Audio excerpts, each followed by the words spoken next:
on 1019, 100.5, 1450, WGNSSports.com, and BigGTV. Our coverage here, The Coaches Show, brought to you by Edward Jones Financial Advisor Lee Colvin, who will work with you to develop a complete, tailored strategy to help you achieve that is, your financial goals. Find out more about Lee online. Search him up, Financial Advisor Lee Colvin. No need to search up much information about the Warriors because they had a big win last night, 37-0. We had it covered last night. And, fall break, kicking off some rust. But I guess, late first quarter, took a little bit, but got in the end zone and went on to a big win over Siegel. Yeah, I was frustrated after the first two drives offensively. We moved the ball well. Elijah Reams had a great kickoff return to start the game. Kids were excited. I think that's the most excitement, energy we had to start a game all year long. And I think it was due to senior night. Those kids, the senior class has an opportunity to win more games than I've been able to, since I've been a part at their head coach. The last year's senior class won 27 games, and these guys are at 26 games. And I was really proud and just how they've handled things and been a part of things. And, last night was senior night, and it was special for them. And, I told them at the end of the game, take pictures, stay on the field, enjoy it. Because, these parents have done a lot of sacrifices for these kids. And Miss Wyatt did a good job putting on senior night. And, I just wanted them last night after the game, just sit around, take pictures, enjoy it, and be a part of it. Because it's maybe the last time they're ever stepping on the field, in a Riverdale uniform. And but it was special, and again, Elijah started off well, and then we got stuff on fourth down on two back-to-back drives, and then we finally settled down and played. I told the guys, I just went over and said, calm down. Y'all trying to score every play like we're like they were doing way too much. It's almost like the hitter coming up at the plate in baseball and wanting to hit a home run every time, right? Yes, and so they wanted to score every play, and once they settled down and started playing, things started going our way. Defensively, our guys did a great job. I think we held them to one first down in the first half, and I was proud of Coach Rell and his staff and getting those guys ready. But the key was Aiden Emmons. Aiden Emmons was back, and he played really exceptionally well last night. On both sides. Yeah, Coach Barnes got him in on a package and threw him a touch. Coach Barnes does a great job, but he did that to JoJo Smith last year, get him a touchdown. And Coach Barnes throws those guys, defensive guys, a bone. We don't ever even discuss it, and he does it, and I appreciate Coach Barnes doing that. That says a lot about him, his character, and what he's about. Coach Barnes is a total program guy. It means a lot to those defensive guys for one of them to get in the end zone like that. Kind of talk about that play, because that was interesting. It took me a minute to find out, these new lights, and you get in the corner of the end zone. Sometimes it's hard to see a number, Yeah, I think somebody said, why did he throw it to Tally? And I'm like, that wasn't Tally. That's supposed to be the guy Aiden. So, it was good. It was a different package we put in, a heavy package. We've ran it ever since he's been there. And Aiden just, Gavin acted like he was going to sneak it in and then step back and threw it to Aiden and, caught it. We've done that before with JoJo, Aiden, Caleb Herring, So again, Coach Barnes does a good job making sure those guys are bone once a year, and it was special to see that. Well, you mentioned Gavin. I talked about him, just solid, and it's been a few weeks since we've seen him. Boy, he has really grown up a lot through this season and just gotten comfortable with the program and what you want from the quarterback, and just really running things for you. Yeah, he's doing a great job. Coach Barnes is really hard on him and coaches him really hard. But also, he does that because he wants to make sure he's prepared for the next level. And Gavin responds well. He doesn't get upset, doesn't get negative, and he responds. Gavin had a tough week of practice. It wasn't one of his better weeks of practice. And Coach Barnes let him know that. And Gavin will tell you that. But, you saw how he responded last night, and I was really proud. And he never got frustrated. And, after the first two drives, Coach Barnes was getting on him. I just walked by him and said, I love you, man. You're going to be all right. And, he was. They settled down and they played. And I was really I'm proud of his maturity and his leadership, because not many guys can handle those types of situations. They get frustrated and want to point fingers and blame others. And that's not what this group's been about. And that's what I'm most proud about this group. When things go wrong, they're not pointing fingers and blaming each other. And that's been good to see. If you can get that team concept going into the end of October, early November, the good things can happen. There were a couple of times, one in particular, we won't go into details on it, but I saw that you were a little upset on the sideline once or Not twice. me. You know, that's what I wanted to talk about is the holding accountable. You know, maybe it's Coach Barnes and you're the one that goes by and says it'll be all right, or maybe you're the one doing a little chewing and somebody else has to do that. But you and your coaching staff, you know how to get the kids to respond, it sounds like. Yeah, I think we do a good job as a staff. There was one time I was going to get some kids, and I saw two other my coaches getting after them. Our kids, again, they were very, very emotional last night. Yeah. And I don't know where, I mean, I'm proud, but some of the extracurricular got out of hand at some, you know, and they got penalized, and they should have been penalized, and they're going to have their punishment on Monday, and they know it, and we let them know, and then we come back and hug them and tell them, hey, we got to grow from this, you know. Yeah. And they got too involved in the moment with senior night, and you know, wearing the all black, you know, that's special. You know, Tom Nolan started that blackout and blackout pep rally and big party. You know, he had a big party on the blackout senior night. You know, I mean, that's just who he was, and you know, and these kids have carried it on for him, carried that tradition on, and you know, they were jacked up and they were having fun. But you know, I mean, sometimes we get too serious. We don't let these kids have fun. And it's me. It's my fault, you know. And as I reflected last night, you know, I can't sleep on Fridays, and I'm thinking, our guys truly had fun last night. Because I told them all week, like, let's have a party on Friday. Let's have a party. Let's enjoy the night, and they did. You know, and Will Kriesky's here with us. We're talking Riverdale football.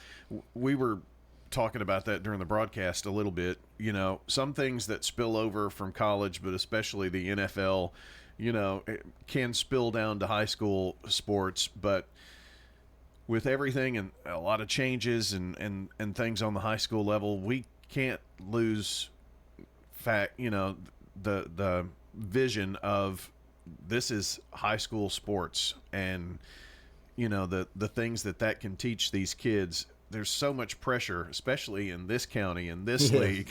No, at Riverdale. And at Riverdale, of course, you know, you walk in every time and you see state championship this year, that year, you know, and it's high school football, you know. It is. I mean, it's a big night. You've got a lot of media coverage. You've got all kinds of things going on. I said there's 6 drones flying in the air here. You got it covered from every angle, but it's high school football. It is. We kind of treat it like a small college now, but it is. At the end of the day, it's high school football. We had 39 seniors we recognized last night, and 10 of them may sign a college scholarship. Yeah. You know what I mean? So like you just said, it's high school football. These kids are learning valuable lessons that they'll carry the rest of their life. You know, we had a young man show up practice that played for A-Lot and myself, and, you know, he came to me, he said, I appreciate y'all making me stick it out my sophomore year. And it was Marquise Cantrell who ended up being a stud for us. And he said, if I would have quit, there's no telling where I'd have been. And, you know, I appreciate it. And I text Coach A-Lot that. And it meant a lot to Coach A-Lot. Yeah. And that kid means a lot to me and Coach A. And that's why we do what we do, and that's why we did. And that's what Coach A-Lot taught me is take care of these kids. Kids come first. And, you know, I was proud for him to stop by and still care about our program. And, you know, I am glad they had fun and enjoyed the night and got to experience and take pictures and hang out. And these kids are going to do the same 10 years down the road, you know, and that'll be cool. Senior night started at 6:15 and ended at 6:50, right before the national anthem. So only reason I know that is I got an agenda last night of this is when things are going to happen, and I watched when it started. I mean, Ms. White does a great job. Wrapped around the track. Yes, it was. She does a phenomenal job, and it's my fault, and I apologized to her last night. I should have let her start at 6:10 or 6:05 like she requested.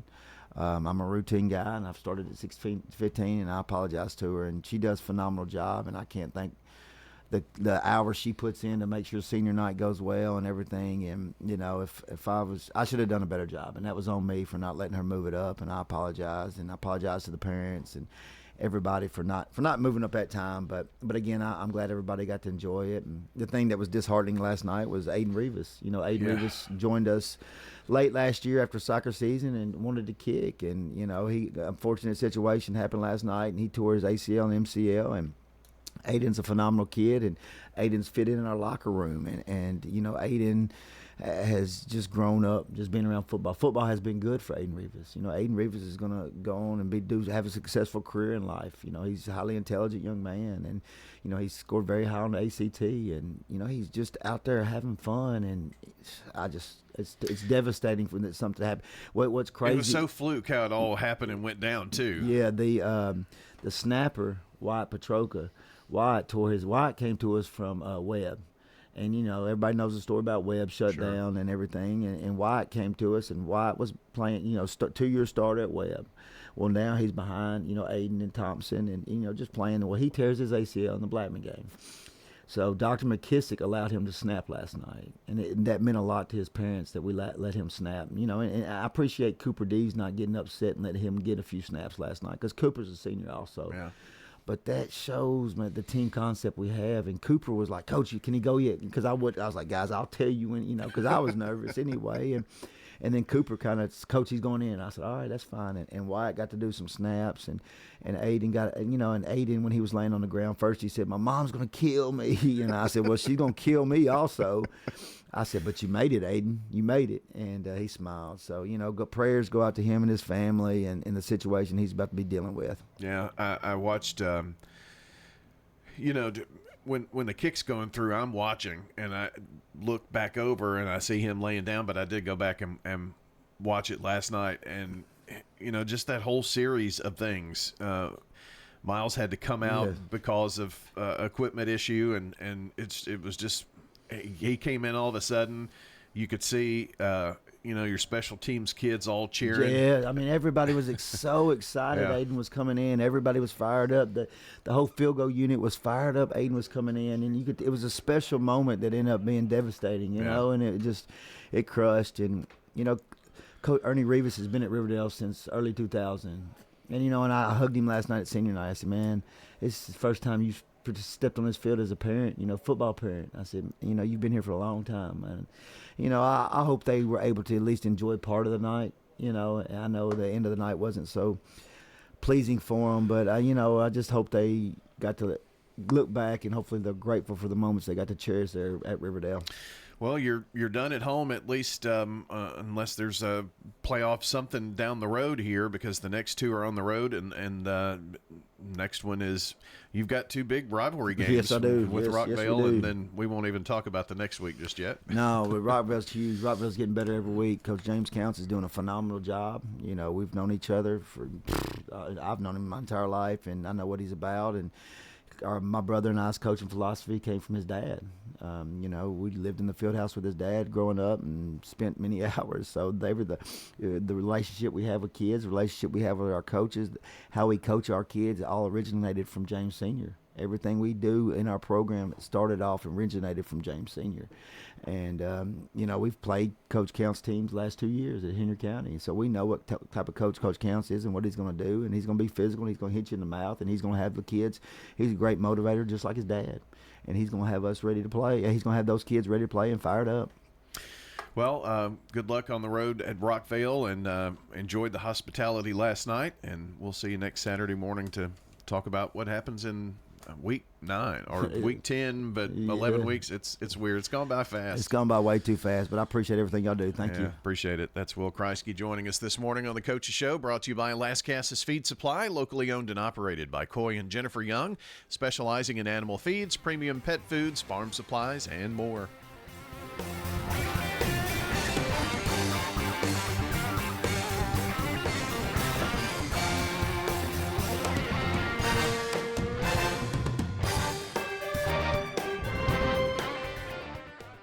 Hey, Rutherford County sports fans, from auto, home, renters,